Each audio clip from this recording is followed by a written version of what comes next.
Well, there's no shortage of confusion and frustration in the car industry tonight over what's happened to this key climate target. It was 3 years ago that Boris Johnson announced a ban on the sale of new petrol and diesel cars by 2030. And just 2 months ago, Rishi Sunak said it remains the government's policy. That promise sparked huge investment by the car industry over the last few years. And last month, Stellantis, which makes Vauxhalls and Peugeots, began to make electric vehicles in its Ellesmere Port plant after investing £100 million in the only UK factory producing just EVs, electric vehicles. Also last month, BMW pledged to spend £600 million making electric minis in Oxford, reversing a decision to move production to China. Ford says it's invested £430 million across the UK on its electric vehicle range, including in its Halewood plant near Liverpool. Nissan has a £1 billion commitment to an EV manufacturing hub in Sunderland. And just 2 months ago, the Indian group Tata announced a £4 billion commitment to build one of Europe's largest EV battery plants near Bridgewater in Somerset. All of that investment has been accompanied by tens of millions of pounds from the government in subsidies, all with a clear expectation that the government would stick to its plan of banning new petrol and diesel cars by 2030. The industry wanted to know if it was going to spend billions of pounds making electric cars, that consumers would buy them. Now, the ban has also been key to the government's strategy of getting to net zero by 2050. Transport is responsible for more greenhouse gas emissions than any other sector, 25% of the UK's total emissions in 2021. And within those transport emissions, over half, there you go, comes from cars. So that was the rationale for bringing in the ban on new petrol and diesel cars. The car industry has ploughed in the cash to go electric, so has the government. There was a plan, but the plan has changed. Well as cars, Rishi Sunak also announced an increase in the grant for heat pumps and scrapping plans to force landlords to make their properties energy efficient.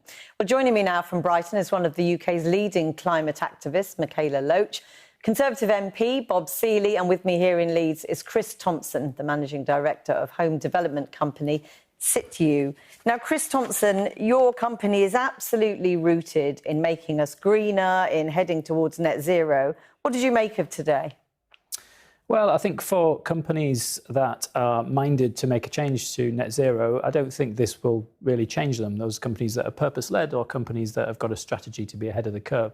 But I think there's a lot of companies that need regulation to drag their standards up. And I think this sort of message really sends out is slightly confusing and risks really people putting investment decisions back for tomorrow that they couldn't make today. I mean, you talk about the message, boiling down his message. He said today it is not right to impose more costs on working people, that many of the policies that he's scrapping or pausing weren't actually necessary to reach the targets anyway. Well, I think the message in terms of cost to families and people is mixed.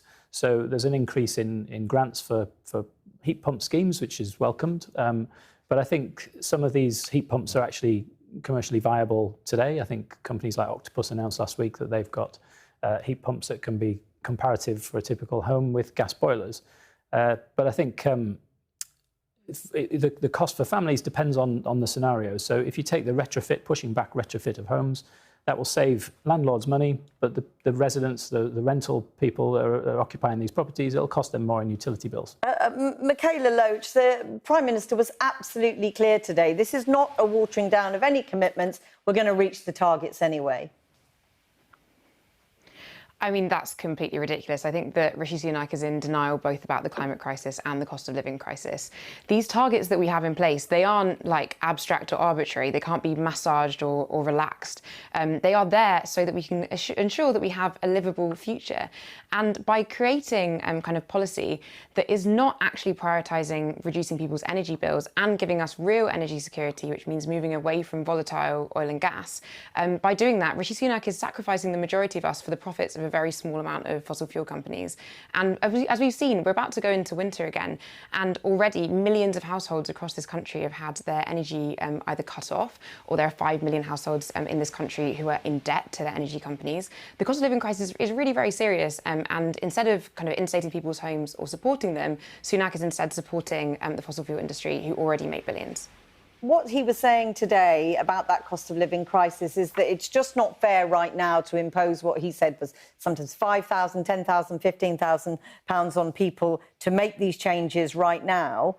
What do you think young people will make of that? Because they're affected by the cost of living crisis too.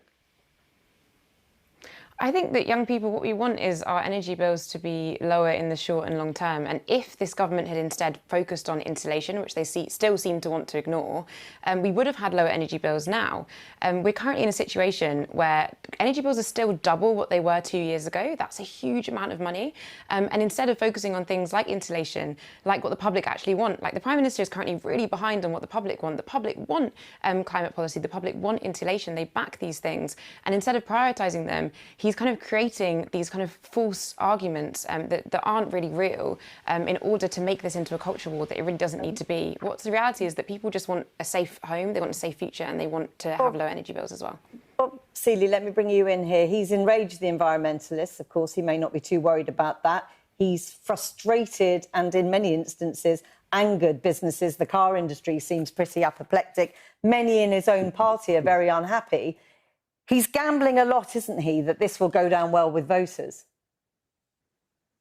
I don't think many in his party are that unhappy. I think most of us are relieved, because most of us are hearing that our constituents are going to find it very difficult to start to afford to this stuff.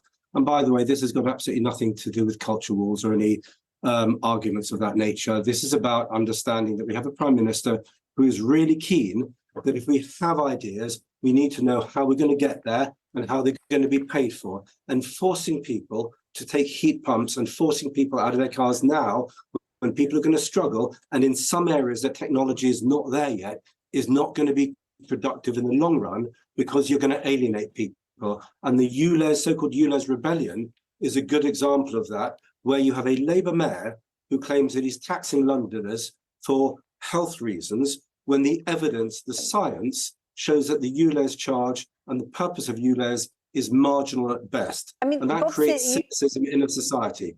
I mean, you say it's not about culture wars. As we established at the top of this programme today, he stood there boldly scrapping policies that hadn't ever actually been made formal policies. He stood there talking about, we won't force people to have 7 bins. I've scrapped it. We won't interfere with the number of passengers in your car. I've scrapped it. This was populist politics at its very best, wasn't it? Sorry, I'm going to focus on the big picture stuff here. But if you well, look he didn't since in that instance. I think those are marginal points. And I think the central point of what he was saying is that we have gone further and faster in this country. Our carbon emissions, the greenhouse gases that we produce, are down by half since 1990. Now, half of that is for good reason. We've stopped using coal-fired power stations, and half because we're exporting our industry to China, and one can argue about the worth of that. But if you look at France, 22% down. The United States, the same. If you look at China, their greenhouse emissions have gone up 300% in that period. So we are ahead of all the other G20 nations. Michaela Loach, just respond to what Bob Seeley is suggesting here, that we're doing well and this will we'll do even better with this trajectory. I don't see how you can take what the Prime Minister Rishi Sunak said in that conference and see that as that we're going to be doing better. The reality is that this is a pushback on climate policy that is being done not based on science, not based on even what the people want, but instead based on trying to create an issue that doesn't really exist around what the public support for net zero and the public support for climate policy. What we actually need is to remove our dependency on gas. We're one of the countries in Europe that is most dependent on gas and is really, really far behind when it comes to heat pumps and other things that actually would support people's ability to be able to pay their energy bills or live in a safe and warm home. And so what we need instead is to have this government be focusing on things like insulation, focusing on things like supporting families to be able to put in heat pumps so that everyone can actually be able to live not only a safe present now, but also a safe home in the future. Chris Thompson, very briefly, I mean, are you confident that we will still meet the target? I think there's a lot of doubt around it, and it requires businesses and citizens to do everything they can to treat this like a crisis that it is. And so we need to galvanise behind that message, and we all each need to be doing more and going faster than we can. There are technologies that exist right now that are commercially viable, and we should be pushing those as fast as we can and incentivising those that are marginal in viability terms to reduce those costs. Bob Seeley, there's obviously the environmental argument, which, we examined, but very briefly on the politics of this, Lord Eben, former chair of the Committee on Climate Change, says there's a bigger problem for the government. No one will believe them on any commitment going forward. Very briefly, if you would. I disagree. We have to take people with us, and that's what we're going to be doing. I'm delighted that we've had this conversation this evening. I'm delighted that Rishi has said what he said, because actually it makes it more likely that we can take people with us and achieve these goals. Bob Seeley, thanks to all of you.